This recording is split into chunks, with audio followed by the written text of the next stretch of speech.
novia lo esperaba para ir al cine.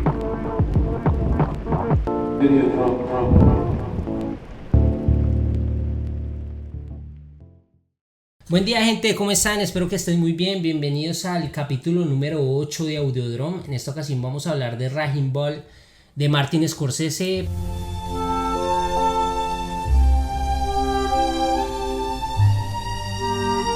Película del 80.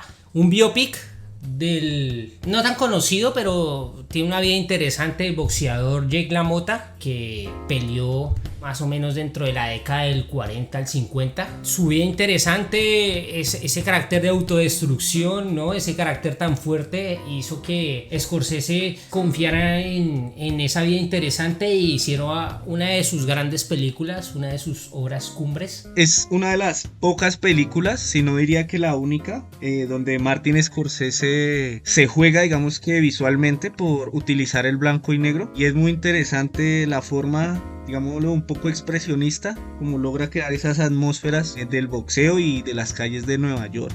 Es una gran película, una película en la que Martin pudo experimentar con varias cosas, como decía Alex, con el blanco y negro y también con el diseño de sonido. Desempeñó un papel fundamental para transmitir la experiencia de LaMotta, y que es algo que ayuda a la experiencia también de quien está viendo la película. Se usaron sonidos amplificados como latidos de corazón y efectos sonoros intensos para sumergir a la audiencia en esos momentos en el que el protagonista se sentía más como en una lucha interna. No solo el sonido, sino también Martin Scorsese empezaría a experimentar muchas cosas visuales y dentro del montaje, acompañado con su pieza fundamental Thelma Schoonmaker. Trabajarían con ella en casi toda su obra y pues daría su mayor éxito.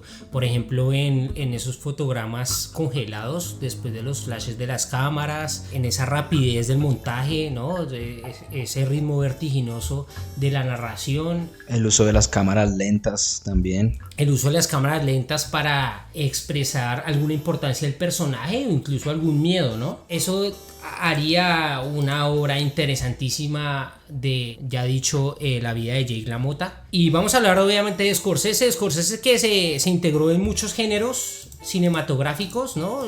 Fue un valiente que hizo documental, se integró entre otras cosas en los musicales. Su pasión era también la música, el género rock, y es un director que probó de todo, o sea, terror, género fantástico, inclusive se metió con la Biblia un poco, con la ayuda de William Dafoe como protagonista, como la encarnación de Jesús. Vamos a hablar de uno de los grandes directores de los Estados Unidos. Yo creo que Martin Scorsese, como director, su gran poderío se dio en poder mostrar las calles de Nueva York, esas calles que recorrió en su infancia, y crear una estética alrededor de ellas. Esas calles, que los pasadizos, que los callejones, que los bares fueran una identidad propia de este espacio que de cierta manera siempre lo muestran terrorífico o desgraciado, acabado, y ataca mucho esa estética de la calle, como de lo feo, pero también al mismo tiempo tiene contrastes con la belleza, con lo grande, con lo magnífico, con las cosas llenas de luces. Retrató el personaje inmigrante de Italia que vino a los Estados Unidos a buscar oportunidades. Sus abuelos son inmigrantes de Sicilia. No sé si ustedes saben que la abuela de Scorsese actuó en 2 películas. No, eso no lo sabía. En Goodfellas era la mamá de... no me acuerdo el personaje, pero era la mamá de Joe Pesci. Cuando matan al tipo en el bar y lo esconden en el baúl del carro, Joe Pesci y Robert De Niro van a la casa de la mamá de Joe Pesci. Está la abuela de Martin Scorsese, que de hecho tiene un rostro muy muy similar. Sí, se parece bastante. Y en Casino trabaja como en un supermercado donde hay cámaras así de los agentes cuando delatan a todos los personajes de Casino. La abuela, que es italiana, se fue para Nueva York, en Queens, y luego se mudaron a Little Italy, que es un barrio de Manhattan, que ese barrio es muy parecido a algún pueblo de Sicilia, ¿no? A pueblos de Sicilia. Hay mucho inmigrante europeo, mucho inmigrante italiano, y allí se criaría Martin Scorsese. Como diría Alex, retrató mucho su barrio, ¿no? Ese barrio de inmigrantes, malas calles. Scorsese es reconocido y creo que va a seguir siendo reconocido como uno de los directores más importantes. La habilidad que tiene Scorsese para mezclar los temas como artísticos, toda esta estética muy trabajada, subtextos en todas sus películas con personajes muy bien construidos, pero al mismo tiempo hacer unas películas que son muy accesibles para todo el mundo. Todo el mundo puede entrar a una película de Scorsese, entender lo que está pasando y sin necesidad de tener, digamos, poder captar todas las cosas en una primer visionado. Son unas películas que son muy disfrutables y que hacen que todo el mundo en cierta forma pueda entrar en alguna película de Scorsese, bien sea Taxi Driver, la misma Raging Bull de la que estamos hablando hoy, o King of Comedy, películas tal vez con un nivel un poco menor, pero que igual fueron grandes éxitos como Pandillas de Nueva York. Todo ese tipo de películas como que nos dejan ver en Scorsese un director que es muy polivalente y que sabe muy bien cómo comunicar su mensaje al público para que sea muy accesible para todo el mundo, y creo que eso es una de las grandes claves y lo que hace también que Scorsese sea un gran director. Habló nuestro invitado de hoy antes de que lo presentáramos. Perdón, no sabía. Sebastián Álvarez, que de hecho no solo es un gran fan de Martin Scorsese, sino además practica boxeo, entonces le viene como anillo al dedo esta invitación. Y quieres hacer una presentación breve, ¿qué proyectos tiene al día de hoy? ¿Qué se puede proyectar? Soy Sebastián Álvarez, yo estudié cine en Colombia y acabo de terminar mi máster en montaje cinematográfico acá en España. Efectivamente practico boxeo y pues proyectos a futuro, no sé, pues vamos a ver cómo podemos entrarle aquí al mundillo del cine. Desde los primeros pinitos que tuvo Scorsese en el cine siempre mostró como esa fascinación por la narración visual, por esa experimentación estilística que siempre tuvo. Y como lo decía el invitado de hoy, siempre se acercaba a temas que son como muy fáciles de digerir para el común de las personas.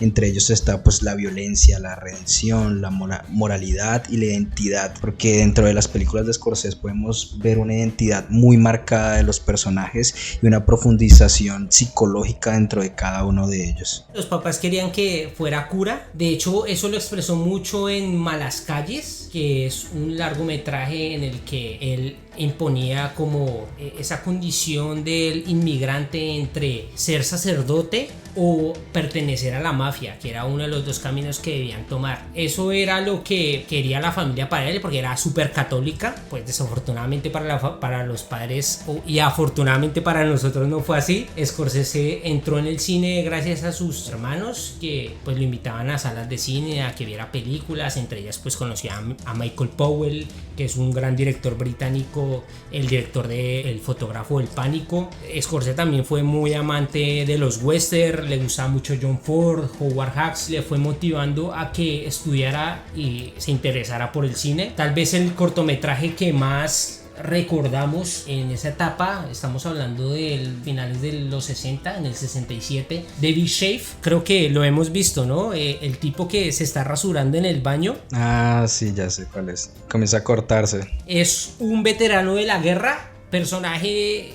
que Martin Scorsese curiosidad mucho sobre los veteranos de guerra, ¿no? Taxi Driver, también La Isla Siniestra. Leonardo DiCaprio también es un veterano de guerra en La Isla Siniestra, un veterano de la Segunda Guerra Mundial. Quizás el cortometraje más mítico de Martin Scorsese, un gran cortometraje que no tiene mucha historia, ¿no? La premisa es el tipo se rasura y se corta hasta sacarse sangre por todos los lados. Como es un formato que está tan encapsulado, que tiene muy poco tiempo para dar el mensaje, entre más se sintetice lo que se quiere decir, pues el mensaje suele ser más fuerte. En el 70 Scorsese llegaría a Hollywood para hacer el documental Woodstock, que es un archivo, pues es un festival de la cultura hippie, contracultural, música popular de Estados Unidos en los 70. Participaría The Who, el propio Jimi Hendrix. Siendo uno de los primeros pasos de Scorsese, ese documental ganó un premio Oscar al mejor documental.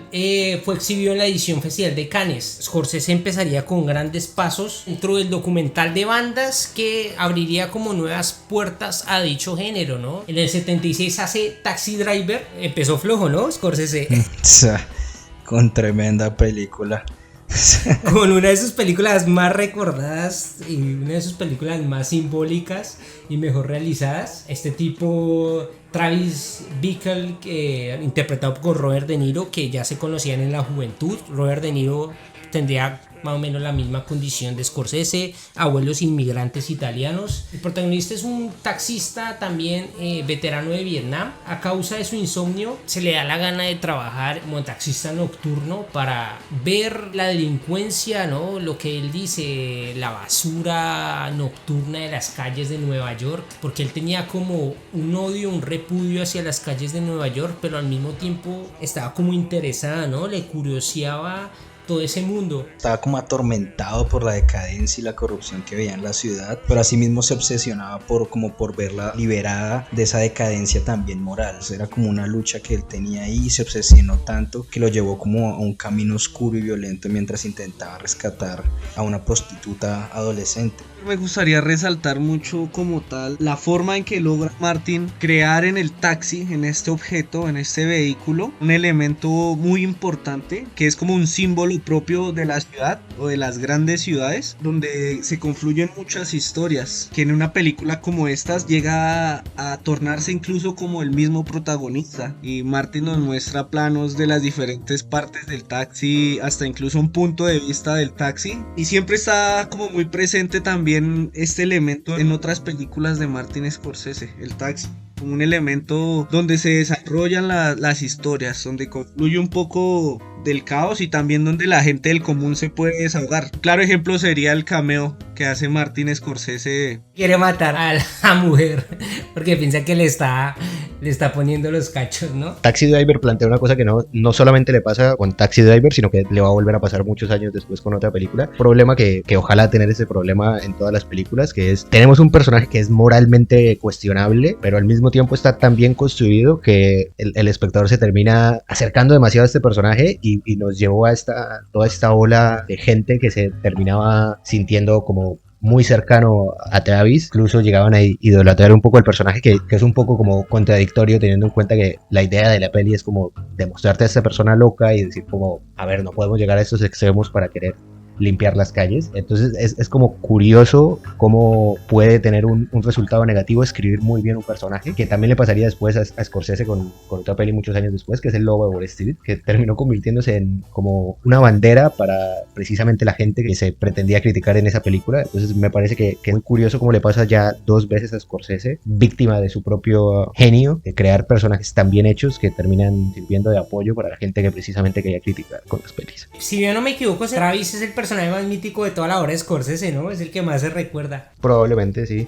¿Es creación del guionista Paul Schrader o es adaptación de algo? Porque Scorsese es famoso por hacer adaptaciones de personajes célebres, ¿no? De personajes reales. Estoy casi seguro que Taxi Driver es guión original de Scorsese. Fue parcialmente inspirada por el intento de asesinato del presidente estadounidense Ronald Reagan en 1981 por parte de John Hicken. Musicalizada por Bernard Herrmann, mítico compositor musical, compuso obras grandes en Psicosis. En esa pieza musical que es casi como un leitmotiv, ¿no? Se repite bastante. Al final hay como una deformación de la pieza y creo que esa pieza ganó Oscar a mejor obra musical. Al principio es como un jazz suave y al final, que es como el momento más tétrico donde ya sucede todo, es como una pieza oscura, ¿no? Intrigante, tétrica. Pero lo hace con todos los elementos, no solamente con la música, los tiros de cámara, los lentes que usa, incluso la estética de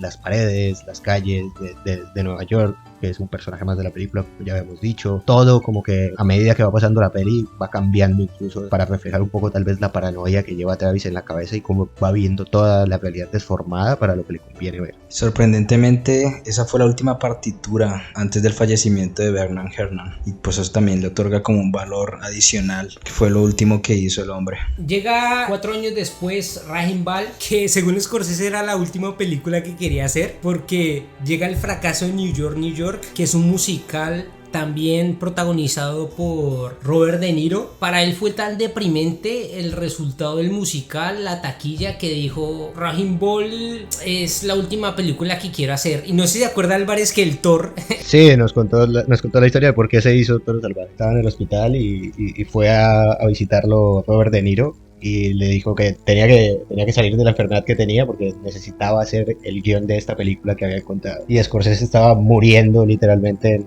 una cama de hospital y De Niro como no se puede morir sin haber hecho esta película de este guion. Y Scorsese como no quiero, pero bueno, está bien.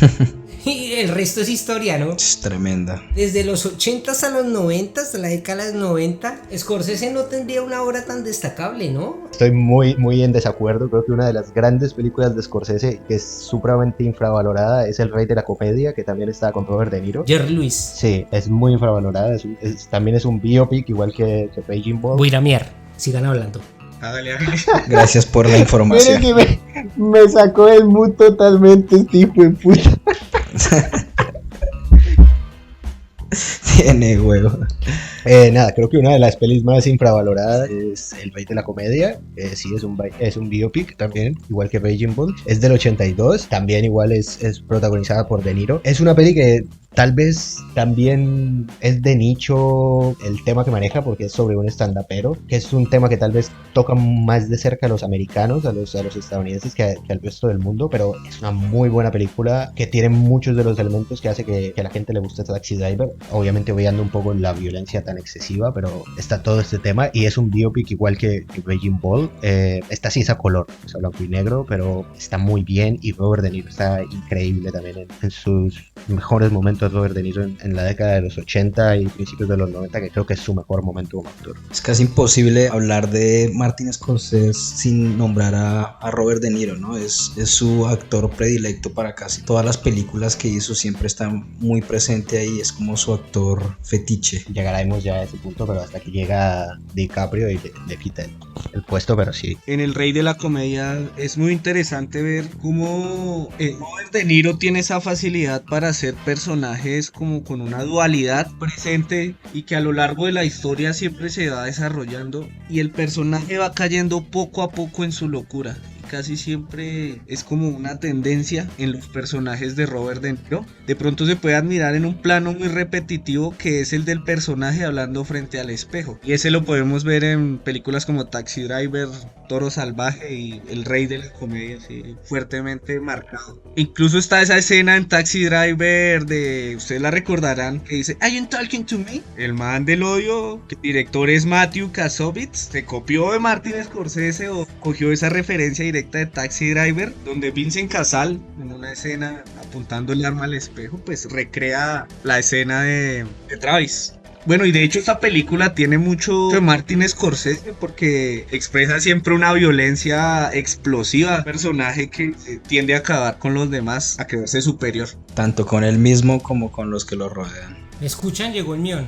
Buena, mión. Este es el que lleva la cronología. Llega en los 90 Goodfellas. Una de mis películas favoritas de Scorsese, Goodfellas. Según los críticos es la mejor película de toda la filmografía de Scorsese. Antes había tenido un papel en Dreams de Akira Kurosawa, ¿no? Sí, claro. Hace el pintor Vincent Van Gogh, trabaja con su maestro, con uno de sus grandes referentes, bueno, referente de toda esa oleada, Steven Spielberg, Martin Scorsese, Francis Ford Coppola, George Lucas, y hace Goodfellas, una película que recolectaría los recursos que había implementado en Raging Bull, ¿no? Después de esos focos de cámara, el fotograma congelado para darle importancia al personaje, ¿no? Para referirse al personaje. No sé si Martin Scorsese es el que es precedente de tal vez estoy aquí, me recordarán. Seguramente no es el inventor del fotograma congelado, pero sin duda es probablemente el director que más popularizó el uso del fotograma congelado. Sí, le dio un poder narrativo a ese fotograma. La cosa interesante de Goodfellas también es que es como Scorsese diciéndonos como miren todo lo que he aprendido en estas pelis que he hecho. Tenemos los fotogramas congelados, tenemos la ciudad siendo un personaje casi principal de la peli, igual que en Taxi Driver. Tenemos voz en off, que es una cosa que también marca muchísimo filmografía de Scorsese. Tenemos personajes inmigrantes, que es muy de contexto de Scorsese, como ya habíamos hablado antes, mafias, violencia. Es interesante también que sea una de las pelis mejor valoradas de Scorsese, porque es tal vez la peli más Scorsese que tiene Scorsese. Exacto, yo iba a decir lo mismo. Creo que es la película que recoge como toda la esencia de Scorsese y la pone en una sola. en todo lo que él nos ha mostrado con su filmografía anterior, aquí se ve reflejado, yo creo que de la mejor manera, tanto con la interpretación de Robert De Niro, con la de Joe Pesci, y donde hace, digamos, una de las escenas improvisadas que más van a marcar la historia del cine, que es donde dice Joe Pesci: "You think I'm funny", ¿crees que soy gracioso? Toda esa escena se vuelve tan famosa y se vuelve tan icónica, y fue algo que fue improvisado en el momento. Uno de los elementos que se puede destacar mucho en Goodfellas y que está presente a lo largo de la filmografía de Scorsese es el uso del plano secuencia como un recurso narrativo súper importante que nos conduce de un escenario a otro y nos muestra los cambios, digamos, de la calle al interior de los bares y ese contraste que existe. Aparte, Scorsese derriba todo ese romanticismo de las mafias que se tiene, ¿no? Porque es casi su prototipo de personaje, ¿no? Ascenso y gracias al poder, caída. La condición de ascenso es la misma que la causa de su caída. Lo vemos en Henry Hill, protagonizada por Ray Liotta, que es un hijo de padres irlandeses y que le llama la atención ese mundo de mafia que vive en su barrio, y gracias a ello empieza a ascender. Todo ese ritmo vertiginoso, rápido de Scorsese ocurre en muchos momentos en tan poco tiempo, ¿no? Que no te deja ni pensar qué está pasando. Meten a Henry Hill en la cárcel, pero a la otra escena lo vuelven a sacar, lo vuelven a meter. Conoce a una chica, se casa con ella. Es algo que no nos parece raro de Scorsese. Esas escenas rápidas me hacen recordar también a la protagonista del capítulo de hoy, en la escena donde podemos ver cómo pasa la vida de la mota y del hermano en un video que parece como un video de archivo, y cómo avanza la vida en un momentico y cómo él nos cuenta eso, cosas tan rápidas en un fragmento tan corto. Ese pedazo que dices me parece muy interesante porque si tú te pones a mirar un poco, digamos, del cine contemporáneo y clásico ya a color, el flashback siempre fue utilizado como en blanco y negro, como para recordar algo pasado. Pero aquí Martin nos dice como eso no es la única realidad del lenguaje cinematográfico y nos muestra los recuerdos a color. Es muy interesante ver cómo logra cambiar la situación a la que estamos, digamos, acostumbrados en el cine más tradicional. Scorsese hace uno de los grandes flashbacks del cine, ¿no? El tipo que empieza a practicar su número, recuerda su pelea pasada y prácticamente toda la película transcurre en ese flashback que al final vuelve a recordar. Y Goodfellas, película impresionante. Otro biopic. Sí, otro biopic. Y una cosa importante también de esto que estamos hablando, de como los momentos que pasan muchas cosas en las pelis de Scorsese. En un momento a otro se casa, entra a la cárcel, vuelve a salir. Una cosa muy importante, o que creo que es muy importante en el cine de Scorsese y que lo hace muy bien, y que también es otra de las razones por las cuales creo que es uno de los grandes directores de la historia. Scorsese sabe muy bien cómo escoger los momentos de las historias que quiere sintetizar. Entiende que el público está ahí para ver la parte de la historia que le interesa, quiere saber el contexto, pero tampoco se quiere detener demasiado tiempo en el contexto y distraerse de la historia. Entonces entiende muy bien cómo dosificar esa información y cómo pasar muy rápido dando datos que dan contexto del personaje para que se sienta muy completa la película, pero sin embargo no bajar el ritmo de la película en ningún momento. Creo que eso también lo hace muy bien Scorsese. Creo que también al que le da peso es que él siempre se basa, o casi siempre se basa, en hechos reales, y esta película Goodfellas es una de ellas, que está basada en el verdadero Henry Hill, que fue un gángster que colaboró en el gobierno de los Estados Unidos y después fue arrestado. La inspiración de esto sale del libro Wise Guys de Nicolas Pigelli, y que detalla todas las experiencias de Hill en la mafia. Mucha de la obra de Scorsese se basa en personajes reales, personajes célebres que tienen vidas interesantes, que Scorsese dice merece ser filmado. Entre ellos Casino, ¿no? En el 95. Cambiamos de Nueva York, una ciudad muy retratada por Scorsese. Yo creo que es una ciudad que Scorsese ama. Quizás Scorsese al lado de Spike Lee sean los directores que mejor retratan Nueva York. Pero vamos a Las Vegas en el 73 a un personaje llamado Sam Ronstein, que es un personaje, una persona que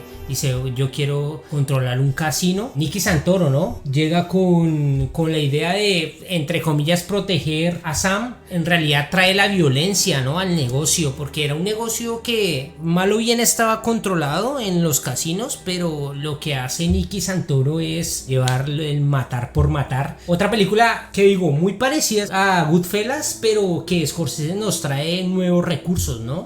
Que en realidad es otra obra original que Scorsese implementa, pero que también lleva recursos del dolly, que es sumamente propio de Scorsese, ¿no? Para retratar los personajes, el fotograma congelado. O sea, apoyando lo que dices de los movimientos de cámara, digamos que es muy recurrente el dolly, que va siempre de lo puntual a lo general. O sea, es como un dolly back que nos muestra, digamos, cierto elemento y que de repente se abre a mostrarnos la inmensidad donde está ubicado ese elemento. Como ese lugar donde está, pues altera de cierta manera la forma de ser de las personas, que en este caso pues es lógicamente el casino o las apuestas. En esta también cuenta con muchas cosas de lo que pues ya traía de Goodfellas. También es una película basada en hechos reales, y esta lo que marca es como una etapa en la carrera tanto de Martin Scorsese como con Robert De Niro. Aquí marca su octava película juntos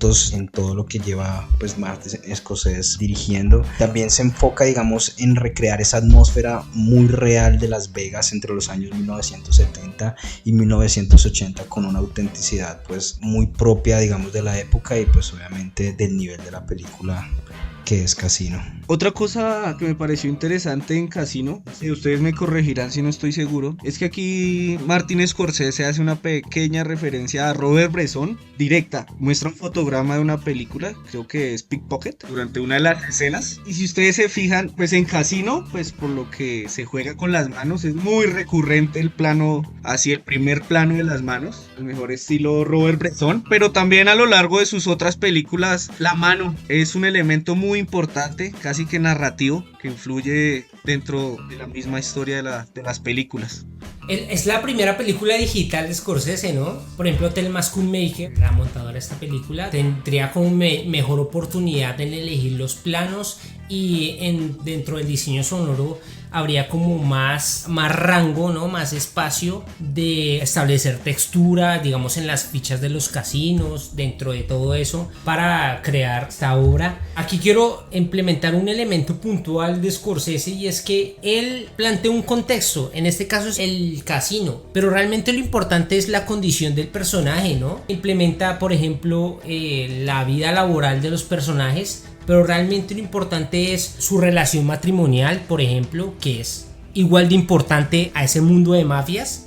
La relación que tiene con su esposa, que es muy complicada y es importante para el personaje, lo afecta de gran manera, igual que lo haría por ejemplo en Goodfellas, igual que lo haría en El Lobo de Wall Street, que realmente esa situación laboral, ese campo, es una fachada, ¿no? Como cubrir algo, pero realmente el núcleo, lo importante es la condición de los personajes, lo que piensan, la psicología. Creo que aquí en Casino también se ven unos personajes muy trastornados, ¿no? Sam se enfrenta a desafíos personales y profesionales pues que son demasiado fuertes, digamos, incluyendo pues la relación que tiene con su esposa, que es interpretada por Sharon Stone, que en la película es una ex prostituta y pues se vuelve después su esposa, que es problemática. Obviamente a medida que la mafia se va involucrando más en el casino, pues las tensiones aumentan, y pues digamos que también se pone mucho en juego la lealtad de los que lo rodean a él.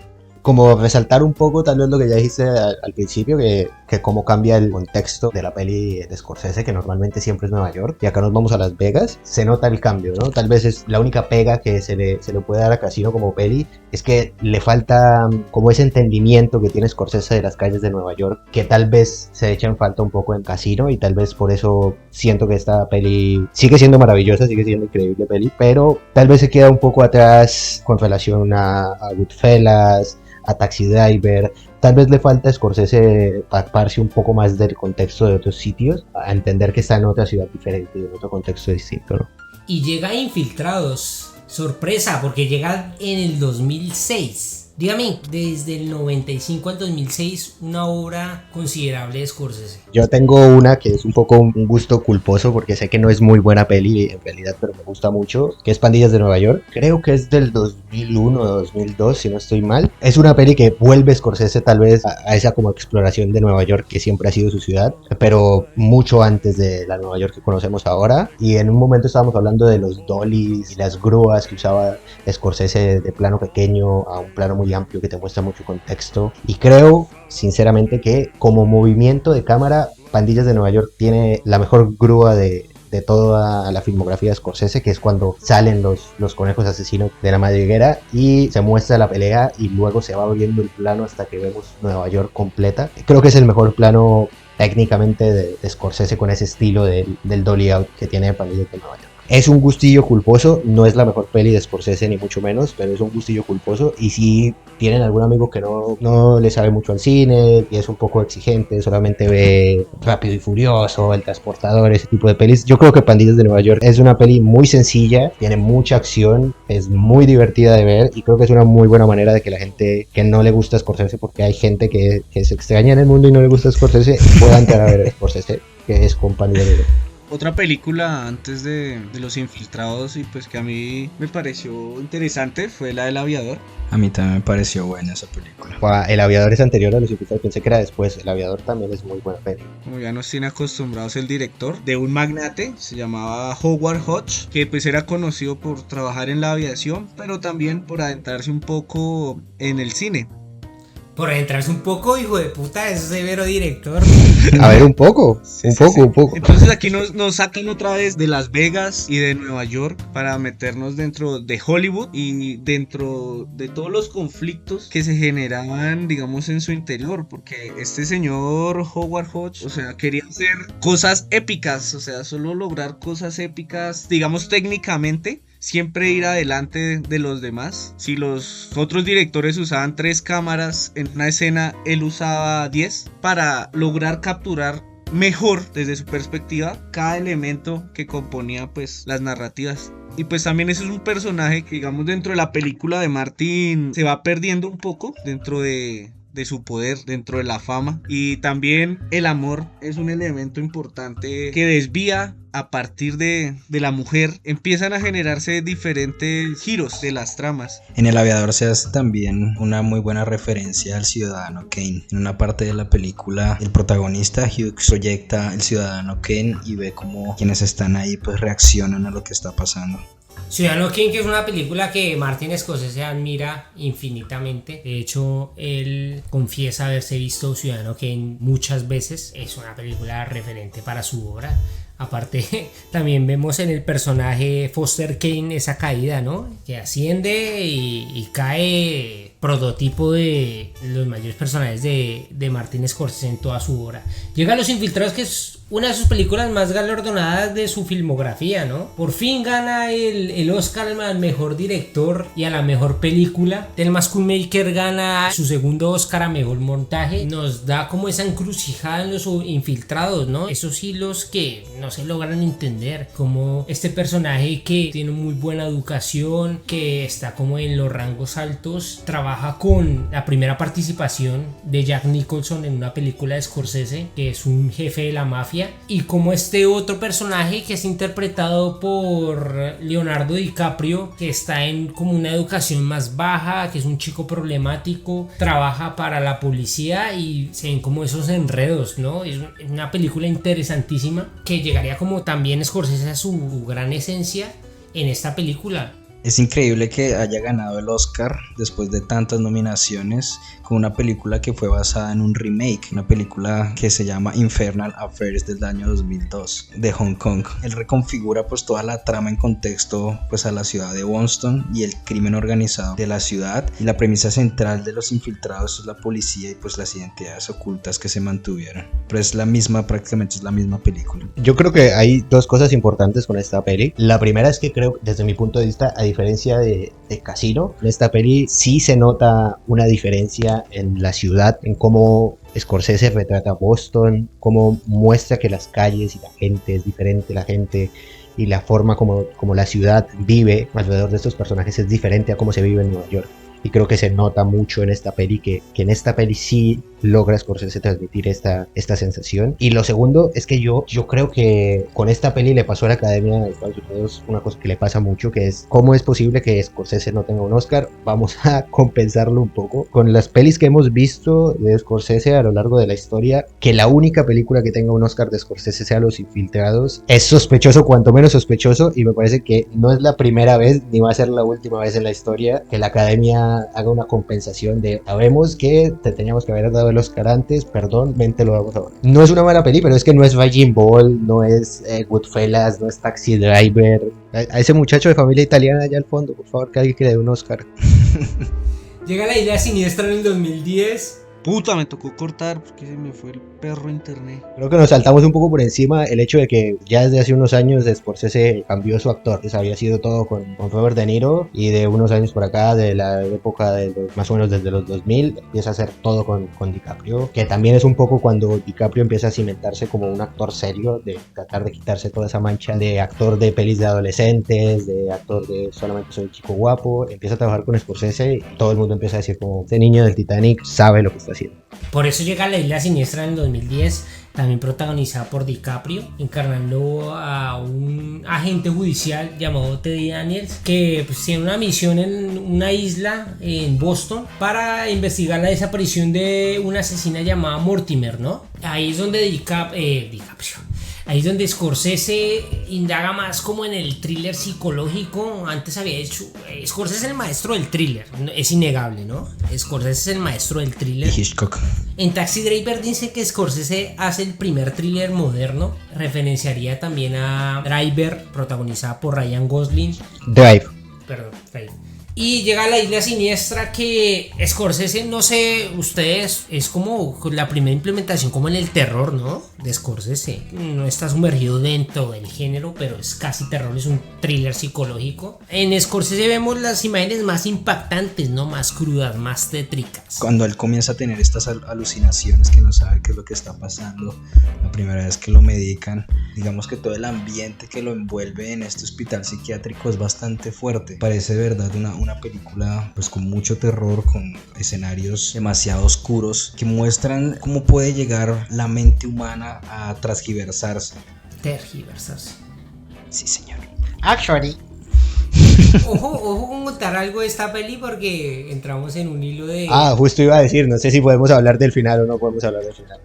Recalcar que esta tal vez sea una de las pelis desde mi punto de vista más pictóricas de Scorsese. Tiene un montón de referencias a obras de arte, todo el arte está muy cuidado, los colores fríos, cuando se tiene que poner cálida la iluminación se pone cálida, todo visualmente está muy cuidado, y es casi como la peli en la que se nota que Scorsese le puso mucho más detalle a todo lo visual. Hay una referencia de Gustav Klimt, ¿no? El beso de Gustav Klimt. Esa es la más famosa. O sea, cuando el personaje besa a su mujer y cosas. Creo que es una película que realmente me mintió.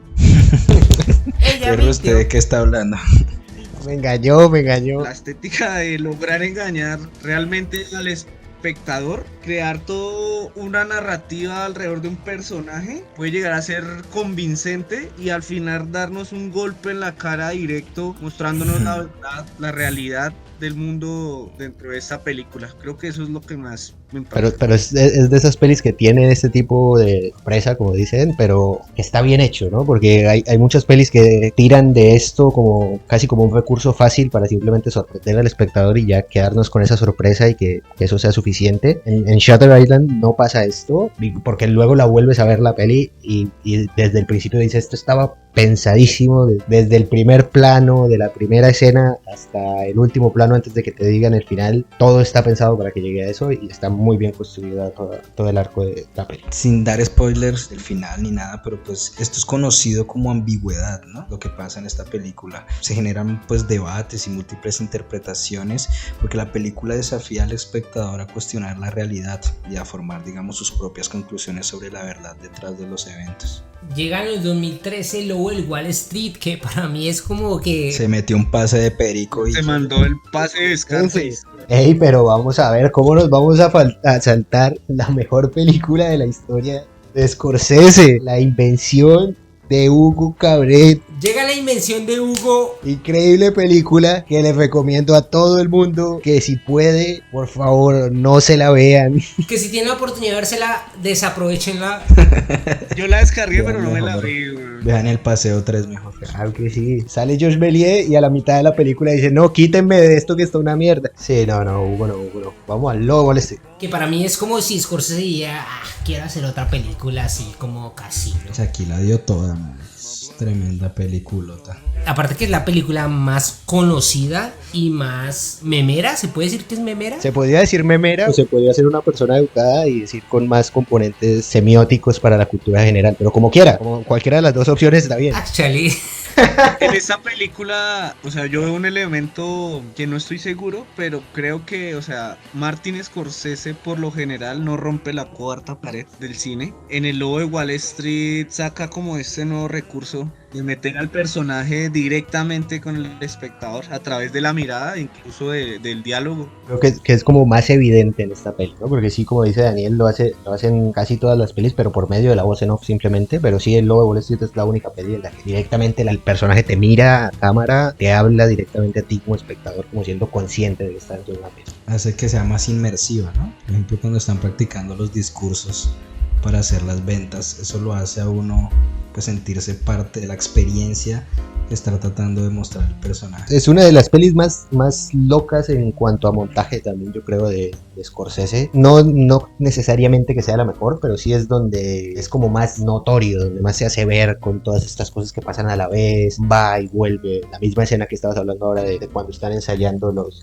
discursos de ventas, van a cuando ya están en la oficina grande en el edificio, vuelven a cuando están en el garaje, van a otro lado, dice una parte del discurso una persona, la completa otra, y toda la peli es así, ¿no? Es una peli muy vertiginosa y el montaje es muy extraño, te lleva a todos lados al mismo tiempo, pero a la vez no te pierdes en ningún momento. Creo que es una cosa que tiene mucho valor en la peli, que te lleve a tantos sitios a la vez y no en ningún momento te sientas perdido fuera del lugar. Eso lo hace que crezca un carácter comercial sobre esta peli, ¿no? Que sea tan loca, tan caótica, tan rápida, es como un meteoro, es un viaje tan rápido al éxito, muestra un estilo de vida tan extravagante con un consumo un poco excesivo de drogas. Lo mismo que yo decía en Casino, se muestra el contexto de Jordan Belfort como corredor de bolsa, pero en realidad lo importante son los excesos, ¿no? Lo importante es el exceso de drogas, lo importante es el sexo, lo burdo que pueden ser los personajes. Es casi una virtud de los personajes, ¿no? No digo burdo ordinario por criticarlo, sino es una virtud de los personajes para que crezca esta película. Aparte, como dicen ustedes, rompe con la cuarta pared con el tema de que la propia voz en off critica a los personajes y los personajes como que le hacen pistola. ¿Por qué me criticas así, perro? Y se van del plano. En esta peli hace un cameo Martin Scorsese. Es un cameo de voz, pero es un cameo. Si uno se la ve en latino, de pronto no pueda comprender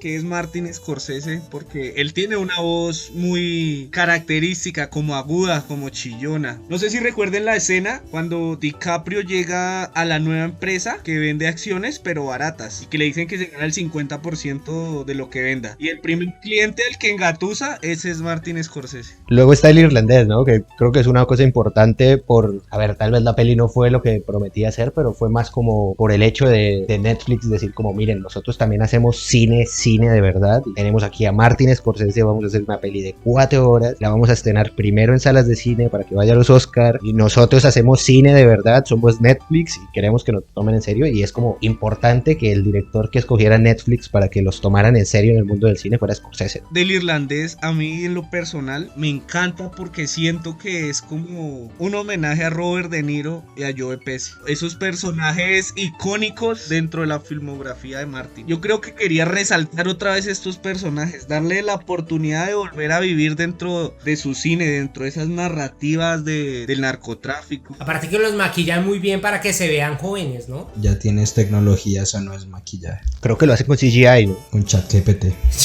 Con ChatGPT, sí. Vamos a Raging Ball, que para mí es la cumbre del arte de Scorsese, es la película más imaginativa y rompedora de Scorsese para mí personalmente. Un dato importante de esta peli es que Jake LaMotta trabajó él mismo junto a Martin en el guión de la película. Siempre Martin tuvo muy presente todo ese sentimiento, lo que transmitía el libro, quiso llevarlo audiovisualmente a lo más alto posible y eso lo logró pues gracias a que tuvo también la compañía del propio personaje. Lo que lo hace más interesante porque es el retrato de los celos. Es increíble, ¿no? Es una película muy poderosa, digamos, psicológicamente, porque muestra como esas luchas internas y cómo pueden ser tan intensas y cómo pueden exteriorizarse de una forma tan violenta cuando una persona tiende a ser como autodestructiva, violenta y pues con muchas obsesiones. Llegamos a una práctica que hace Jake LaMotta después de muchos años de boxeo, ya retirado, después se vuelve comediante,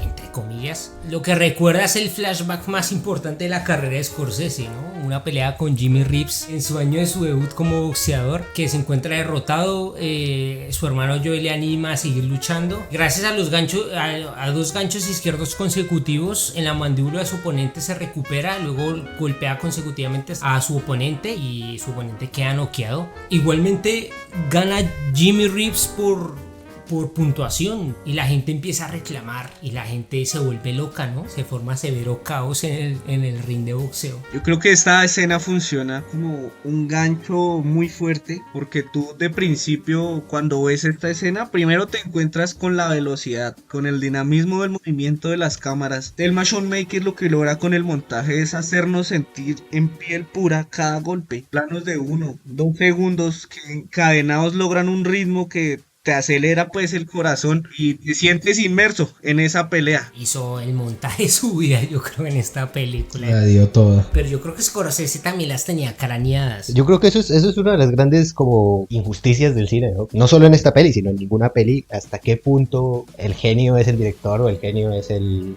montador, o los dos, ¿no? Y qué porcentaje de genialidad tienen los dos. Nunca vamos a saber qué tanto se planeó, qué tanto lo descubrió el montador. O sea, así es el cine, ¿no? Demasiados factores que pueden influir para que el producto final sea así, y ahí también está, digamos, como una injusticia en darle solamente el mérito al director, en este caso pues Martin Scorsese, porque detrás de él hay un equipo grandísimo de actores, montajistas, ayudantes, camarógrafos, en fin, es complicado.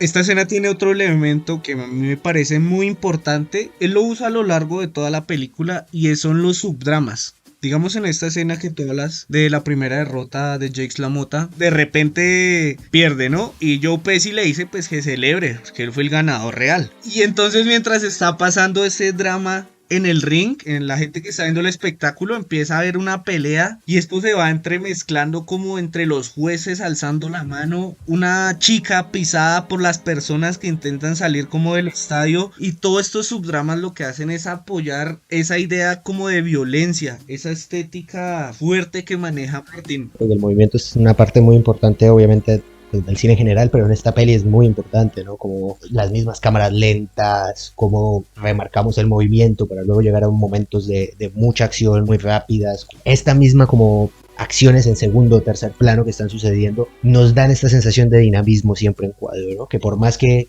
solamente estemos mirando a una persona que está levantando la mano, somos conscientes del contexto en el que estamos y que ese contexto nos está dando muchísimo dinamismo en el plano y no permite que nadie se aburra viendo esta película en ningún momento. Ahí el hermano camina por las calles del Bronx, una película también, como ya hemos dicho, ambientada en Nueva York. Un personaje también con descendencia italiana, con Salvi, un amigo de Joey, pero que Jake LaMotta no le cae muy bien, ¿no? Jake LaMotta nunca tiene como una interacción positiva con Salvi, pero Salvi le pide que entre en razón para que se asocie con Tommy, el personaje más duro, ¿no? El que hace parte de la mafia, y así poder ganar el título de Nueva York. Mientras Jake tiene una de sus peleas tóxicas con su esposa que cocinó un bistec, y Jake en su impaciencia, en su carácter fuerte, le dice: sírveme el bistec de una vez, mujer. Parece un carbón. Voltea la mesa. Pero qué agresividad por un pedazo de carne, ¿no? O sea, no veo la necesidad de coger esa mesa y volver la mierda, marica, solo por un pedazo de carne. Esa frase de "no veo la necesidad" es tesis de toda la película. Sí. Es muy importante que lo haga al principio, ¿no? Porque ya nos marca como cuál va a ser la línea del personaje. De qué tipo de persona estamos hablando. Un hombre que es capaz de hacer esto por un pedazo de carne que se demora 5 minutos más en estar. ¿Qué otras cosas no será capaz de hacer? Además, siendo un boxeador. Hablando con Joey, que es su hermano, llega Salvi con sus amigos y dice: ¿por qué invita a estos manes? No debería invitarlos. Y ahí empiezan como a entrenar en serio, ¿no? Creo que hay una escena antes, o no sé si estoy confundido. O sea, es la misma del bistec, pero como sigue la escena, porque están dentro del apartamento de Jake. Jake le dice al hermano que lo golpee en la cara. Y le pide con desenfreno que lo golpee en la cara y lo golpee en la cara. O sea, que le logra sacar esa pequeña rabia. Porque digamos que en esta película, Joe Pesci es donde es un personaje no tan violento. ¿En Casino? No, Casino es una gonorrea.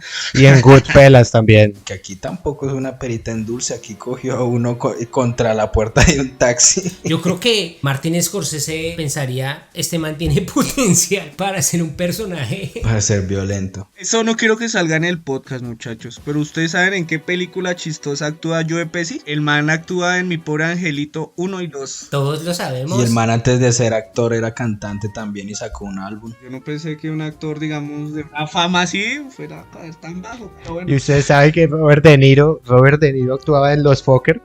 Es una mierda. Es ya Robert De Niro de Cuchito. Y es como el suegro malo de... Ah, ya sé cuál es esa película. No, y que actúa este piro de High School Musical, ¿no? Esto sí no puede salir en el podcast. Censurado. Baja el rating.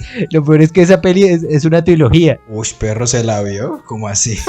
Claro que sí, pa. Yo soy un cinéfilo de verdad. Yo soy un fan de Robert De Niro. Fiel. Y de las comedias. Está Jake LaMotta en una piscina pública y conoce a Vicky, que es una mujer bastante hermosa, rubia. Ya se ven como los signos de celos que tiene Jake LaMotta, ¿no? Le pregunta a su hermano: ¿te acostaste con ella? ¿Qué estás diciendo, bro? Spoiler, Es interesante ver, o sea, desde esta escena, cómo utiliza Martin Scorsese la cámara lenta para enfocar como lo que le interesa al personaje, ¿no? Lo que lo impresiona totalmente, lo que lo saca de este mundo a ese sueño, como esa irrealidad que nos transmite esa cámara lenta, que a veces también tiene el sonido como distorsionado, también como... ¿Tienen un poco de raccord de sonido? No lo he notado. Yo creo que es porque está descargando en Pirate Bay. El sonido era ralentizado y de un momento a otro, jugando con ese dinamismo, con esa potencia, ¡buf!, estalla el sonido, o sea, llevándolo otra vez a su velocidad normal y se siente como esa transición. Jake y su esposa empiezan a pelear fuertemente. Ella le empieza a tirar cosas por la ventana. Ya se ve que es fuerte la relación, que no va para nada. Devolviéndonos a la discusión que tuvo en la mesa, cómo le gritaba al vecino que se iba a comer el perro. Sí. Son esos pequeños subdramas que alimentan todavía más esa atmósfera de violencia de Nueva York que quiere implementar. Le presenta a Vicky a Jake, ¿no? Y ahí se conocen. Y Jake tiene un carro convertible, ahí le invita a pasear. Jake le cruza el brazo, como ya imponiendo, ¿no? Haciendo de ver que es su mujer. La lleva a jugar golf y para la pieza, ¿no? Sí, ¿no? Yo sentí desde el primer fotograma pues que no era una mujer de lo más decente, sino que era como la rubia que estaba con la mafia. Después, en el 43, en Detroit, tiene su segunda pelea con Sugar Ray Robinson, que es un oponente importantísimo en la película. Le quitan el invicto de 40 peleas a Ray Robinson. Pues no sé si por lo viejo que ya no lo consideramos acá en la actualidad, pero algunos ya especialistas dicen que es el mejor boxeador de todos los tiempos, ¿no? Está ahí al lado de Ali, Tyson y otros así de cada 60, 50 y muchos boxeadores. Yo quería resaltar un poco de estas escenas, porque no sé si ustedes se fijaron, cuando empieza a pelear Jakes y muestran el fondo, como lo que hay más allá del ring, se ven una o dos personas y el resto es una oscuridad, una penumbra total que invade el escenario. Encerrar este personaje que se concentra tanto en lo que hace en el boxeo que olvida todo lo que hay a su alrededor, y de repente la escena va metiendo más personas alrededor, como abriendo el espacio, la iluminación. Mucho de ese poder visual viene de la mano del director de fotografía Michael Chapman, que fue un director de fotografía neoyorquino. Con Martin Scorsese trabajó en una película muy conocida, que es Taxi Driver. Este director le gustaba mucho la luz práctica, esa luz que ya estaba metida dentro del mismo escenario y que para él era capaz de evocar más sensaciones que cualquier otra luz rebotada o cualquier luz principal ya planeada, intentando llevar el naturalismo del mismo escenario a su mayor nivel de expresión. Sí, es una introspección, ¿no? En los personajes. Yo me imagino la dirección de arte, también la fotografía. Jake le pide a Vicky que bese sus heridas, pero que no lo excite ante la pelea siguiente que va a tener. También Robinson, porque tiene un enfrentamiento muy continuo. Sugar Ray Robinson contra Jake, de hecho un enfrentamiento como ya clásico, ¿no? Esa vaina de que no lo caliente antes de la pelea, no lo entiendo, o sea, ¿qué significado tiene? Lo que pasa es que si él llega a pelear, o bueno, llega a tener relaciones y eyacula, lo que bota es testosterona, entonces eso le hace bajar el rendimiento.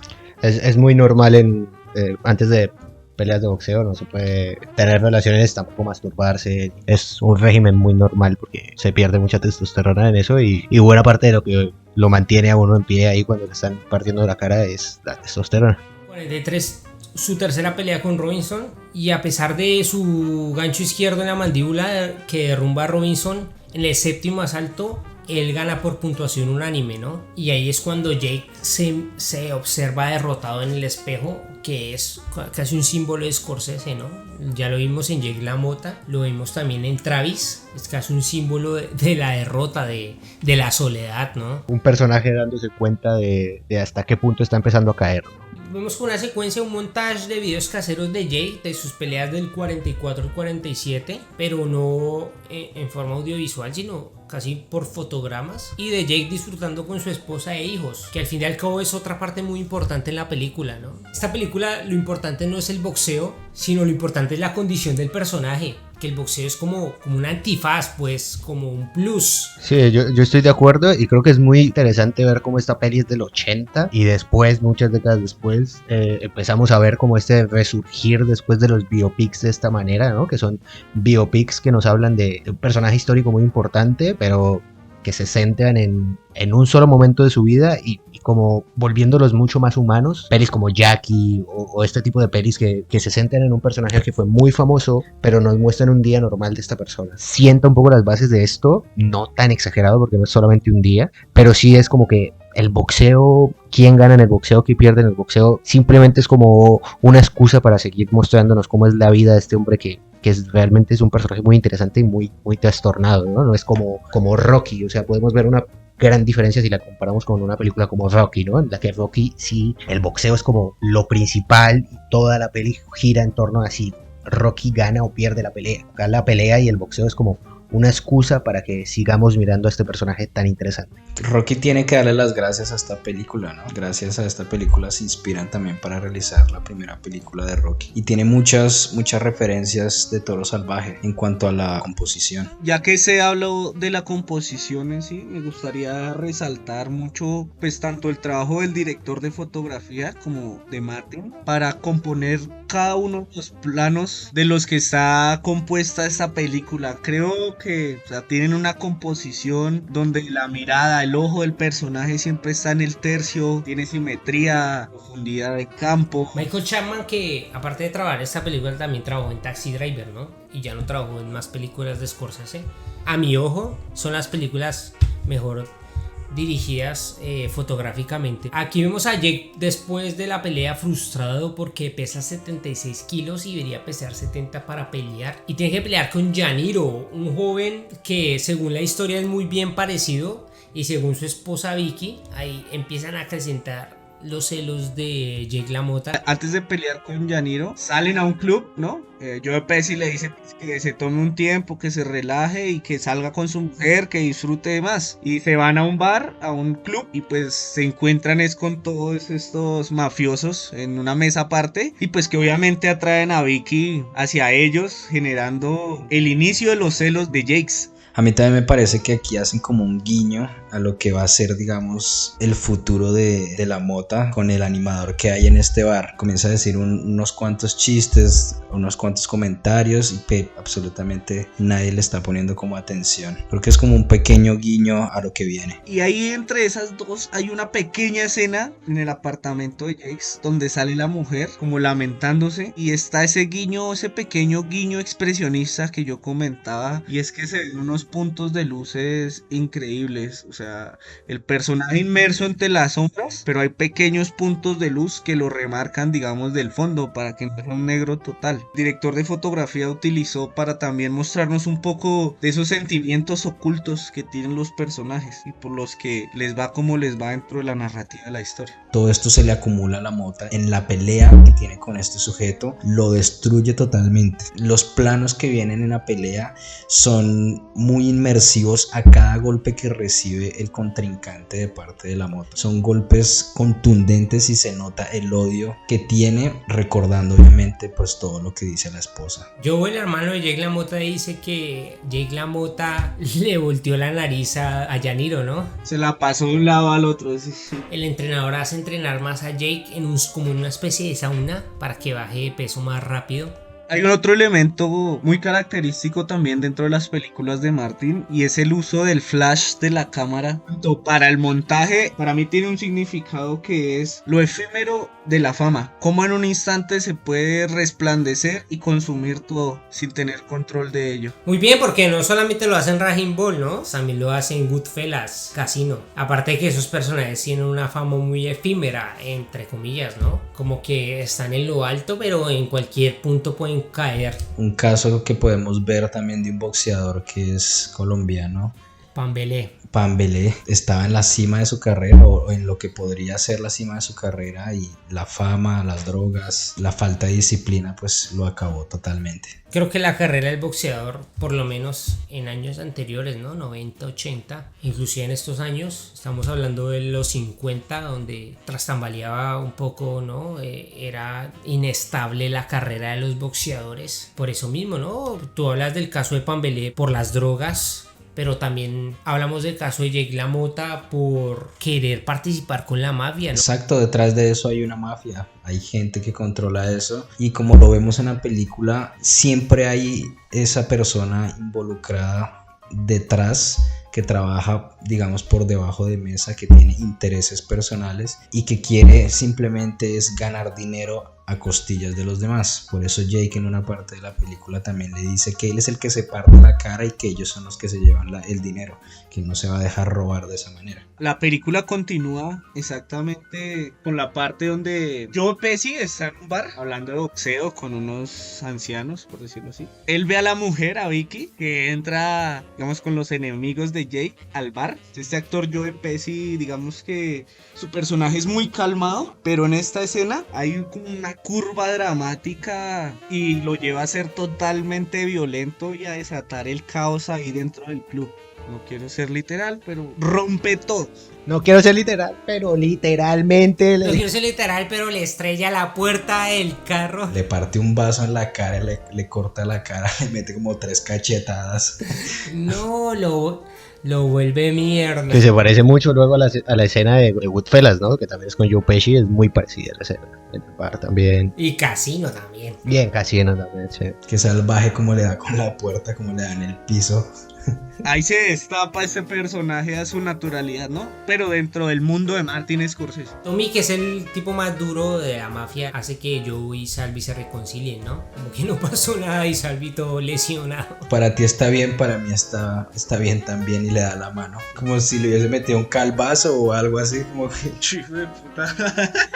El man todo cascado. No lo vuelvas a hacer, ¿me pasas por favor el diente que tienes ahí debajo de tu pie? Cuando se levanta de la mesa, que le dice que necesita hablar solamente con Joe Pesci, el mafioso, que él lo ayuda a levantar y lo lastima, que se le acaba de olvidar que no se acordaba que estaba así golpeado. Ahí Jake entra en la mafia de Tommy porque Joey como que le cuenta que Tommy quiere que entre en la mafia. Si quiere ganar el título tiene que meterse a estas condiciones. La primera condición es que se deje ganar por Billy Fox. Una pelea amañada con tal de ganar el título. Yo lo hago, pero no me voy a dejar derrumbar. Y ahí tienen una pelea bastante ridícula, ¿no?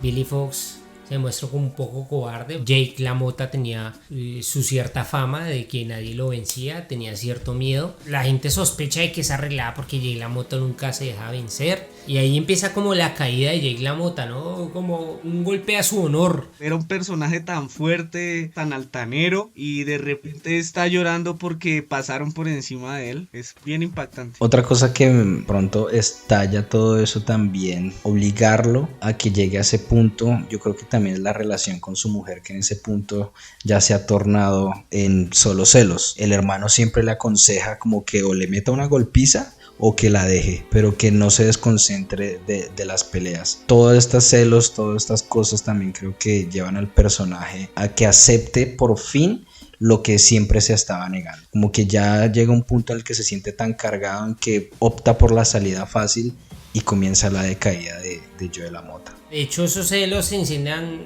de manera muy rápida en Jake, ¿no? Simplemente por la manera en que Tommy y Charlie, que son los tipos más duros, están en más alto rango, tratan a Vicky, ¿no? Le dan un beso en la boca a Vicky. Parece que fuera como dentro de la perspectiva de Jake LaMotta, ¿no? Yo también lo llegué a pensar así como que tal sea el imaginario de este man, como que él no lo está viendo, pero él cree que eso es lo que está pasando. Y ahí tiene el 49 una pelea con Marcel Cerdan, y después de 9 asaltos Jake está arrasando. Marcel no puede continuar la pelea y Jake gana el título, ¿no? Es increíble los títulos del año, porque es algo muy biográfico, ¿no? Muy informativo. Va marcando muy bien como una línea del tiempo dentro de la película. De esa escena me gusta mucho la forma como muestran la sangre de Marcel. Ya es súper exagerado, súper dramático. La sangre desde esta fotografía blanco y negro queda dibujada como un vacío en el personaje, un pedazo de él al que no puede acceder y del que es incapaz de llegar. En Toro Salvaje hay un elemento, digamos, desde la dirección de arte muy importante, y es que en las escenas donde nuestro personaje Jake LaMotta está peleando, se acaba el primer asalto, el segundo, Jake va y se sienta en la esquina y es limpiado con una espuma de agua. Al principio de la película se ve una agua transparente que recorre el cuerpo de Jake limpiándolo, pero que ya hacia el final de la película esta agua empieza a tornarse oscura, como si la sangre derramada de nuestro personaje se entremezclara con esta agua y creara un líquido turbio con el que es limpiado el personaje, pero que no logra desvanecer esa oscuridad, esa sombra que hay dentro de él. Otra vez se muestran los celos compulsivos de Jake. Mientras arregla la televisión le dice a Joey: ¿tú te has metido con Vicky? O sea, a su hermano, a su propio hermano. Y Vicky: ¿qué puta estás diciendo? ¿De verdad me estás preguntando esto? Él no le había contado la escena en el bar, ¿no? Cuando le pega a este man, a Salvi. No le había contado nunca la escena en el bar, y hasta en esa escena nos dimos cuenta que no había como una interacción sobre aquel recuerdo. Como que Joey se metió con Vicky en esa escena, pero al contrario, ¿no? Joey lo estaba como protegiendo. Claro, él nunca le dice cuando sale de hablar como de arreglar las cosas después de que lo golpeó. Así que está lloviendo y llega a la piscina. Y le oculta la información y simplemente pues le dice que estaba hablando, que no estaba haciendo nada más, nada que le incumba a él. Sí, en el diálogo de hecho Joe Pesci le dice: ¿no quieres saber qué pasó? Y el man no le responde, sino que solo le habla de Vicky. Como que siente que la está perdiendo. No, lo que le dice es como: yo sé que ella está haciendo algo y solamente quiero pescarla una vez. LaMotta ve cómo se le va perdiendo el control de toda su vida, ¿no? Poco a poco le empiezan a arreglar las peleas, gana el título, pero lo gana un poco por la razón que lo gana al final. Ve cómo todo se le va yendo un poco el control de las manos, y yo siento que es como el personaje lo último que tiene como para aferrarse a tener control de algo en su vida. Es como: voy a controlar a mi mujer, ¿no? Y ve enemigos en todos lados, incluso en su hermano. También como lo que hablábamos desde el principio de que el boxeo solamente es una excusa, es una manera de ver cómo este personaje efectivamente va perdiendo el control control y intenta de cualquier forma mantener, por más que sea muy poco, control de su vida. Yo apoyo lo que tú dices porque, o sea, uno se da cuenta de la forma como lo cuenta Martin, que ese título realmente para él no importó mucho, porque solo un año después de haber luchado se engorda, ya deja de practicar. Destruye el título. Exacto, lo vende. Un poco, por más de que sean personajes moralmente cuestionables como tal, en el fondo el personaje sabe cómo ganó ese título y no por eso también pierde validez, ¿no? Algo que también me hacía recordar después de la decadencia del personaje, creo que vienen escenas muchísimo más contrastadas de lo que ya venían en el blanco y negro, y a mí me hizo recordar a esas escenas de como de introversión que pude ver en El Hombre Elefante. No sé si ustedes en algún momento se les ocurrió ese contraste entre estas dos películas en cuanto a lo visual. Creo que se parecen muchísimo en cuanto a la composición visual, y creo también que el uso o el no uso más bien de banda sonora o de ambientación durante las conversaciones hace que sea más tensionante estas discusiones o estas peleas que tiene Joey LaMotta constantemente, digamos, en el ámbito familiar. Sí, lo que pasa con El Hombre Elefante y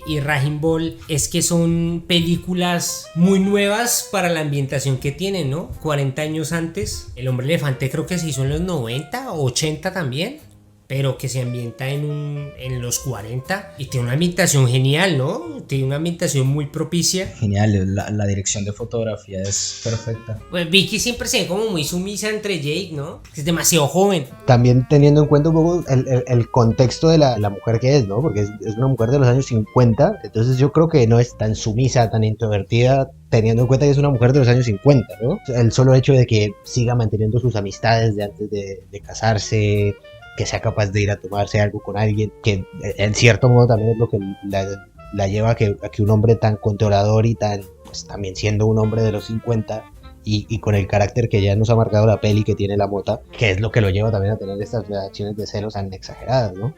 Aparte que es muy bella, ¿no? Preciosa, o sea, que Jake dice, esta película en cualquier momento me puede hacer una jugada, se puede meter con cualquiera, me puede dejar. Y aparte que es más joven que él, muchísimo más joven que él. Ahí viene para mí la parte más importante de la película, su última pelea, su sexta y última pelea con Sugar Ray Robinson. Habían peleado 5 veces entre el 42 y el 45. Los primeros asaltos de Jake, él dominaba. En el tercero asalto, Sugar Ray Robinson lo machaca con golpes seguidos, y es para mí la mejor parte de la película, ¿no? La parte simbólica de toda la película, que es cuando Jake queda todo... Aquí hay un aspecto técnico que me pareció pues muy bueno para esta escena y que la hace que se remarque de una mejor forma.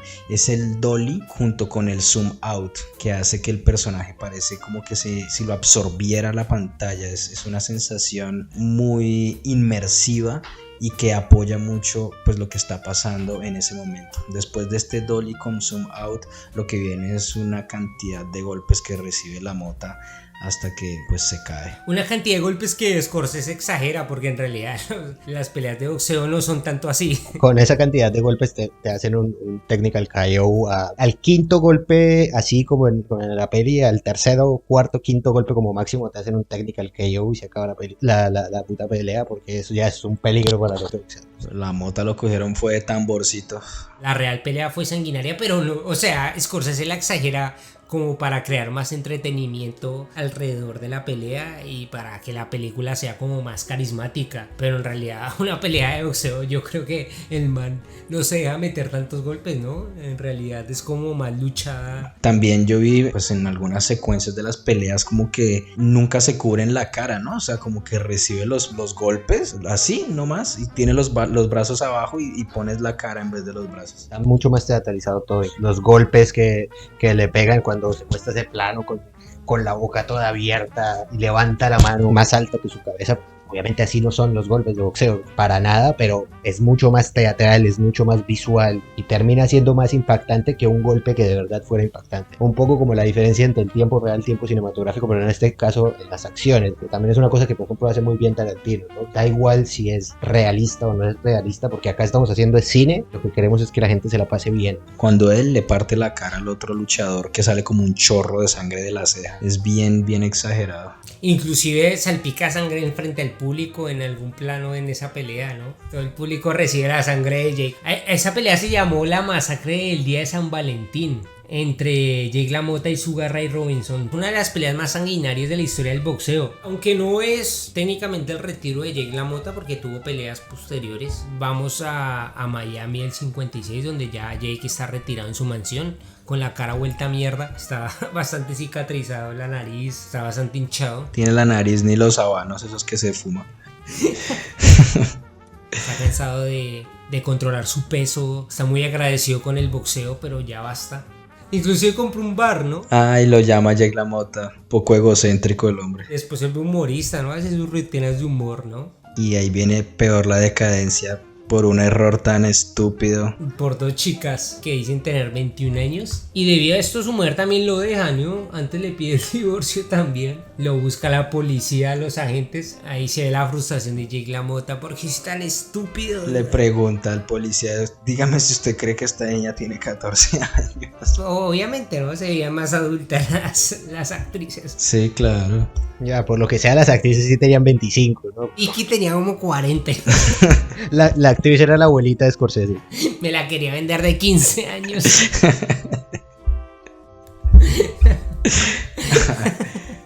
Y a Jake le toca pagar la fianza de $10,000, destruir su cinturón para solo recoger las joyas, y el joyero le dice: me hubiera vendido el cinturón, huevón. Porque eso no me vende las joyas. El cinturón tiene más valor. El man es... Ahí se ve el carácter compulsivo de Jake, de LaMotta, el autodestructivo, como siempre lo hemos remarcado. A mí me dio risa que va a sacarle las joyas al cinturón y hace el escándalo, y la ex esposa diciéndole que no, que va a despertar a los niños. Tumba los platos y le dice a la esposa que por qué no deja los platos donde no se caigan. Es increíble el terco que puede llegar a ser. El man es la embarrada completa. Por no pagar la fianza, porque solo le ofrecen $1,500 por las joyas, $1,500, pues lo llevan preso. Después se encuentra a su hermano como que no lo quiere perdonar, ¿no?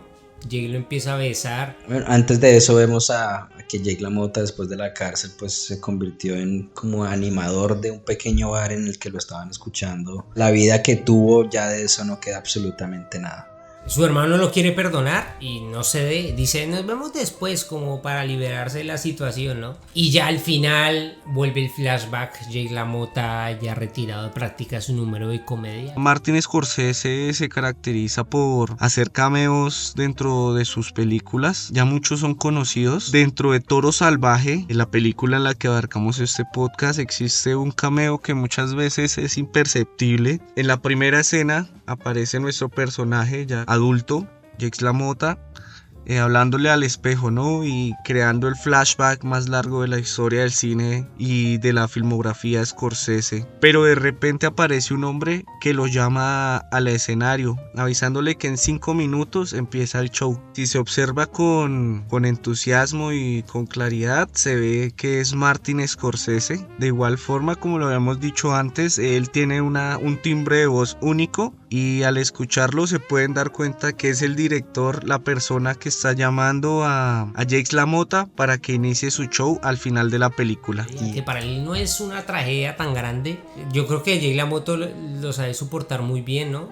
Siempre hay como, dentro de esa tragedia hay como situaciones de comedia dentro de las historias de Scorsese, ¿no? También es un punto importante, ¿no? No como que lo cubre totalmente de un drama, sino que dentro de toda la tragedia hay situaciones muy chistosas y de ironía. Y yo creo que también un poco más realistas, ¿no? Porque cuando uno está teniendo una situación dramática, no todo es dramático, ¿no? Siempre hay alguna parte que da una sensación diferente, ¿no? Igual que cuando uno la está pasando bien, no todo el tiempo la está pasando bien, hay momentos puntuales y nada en la vida es lineal, ¿no? Y eso también ayuda como a dar una sensación de realismo. Esta parte final de él como comediante y eso, sí es en cierta parte un fracaso, pues digamos por cómo él fue, pero en cierta parte también lo veo yo como una forma muy suya, muy de la Mota, de decir como estoy tranquilo y estoy haciendo una cosa que también me gusta, ¿no? No necesito de nadie más para hacer eso, nadie me está controlando, nadie me dice que pelea a ganar, que pelea a perder, estar un poco más tranquilo, ¿no? También con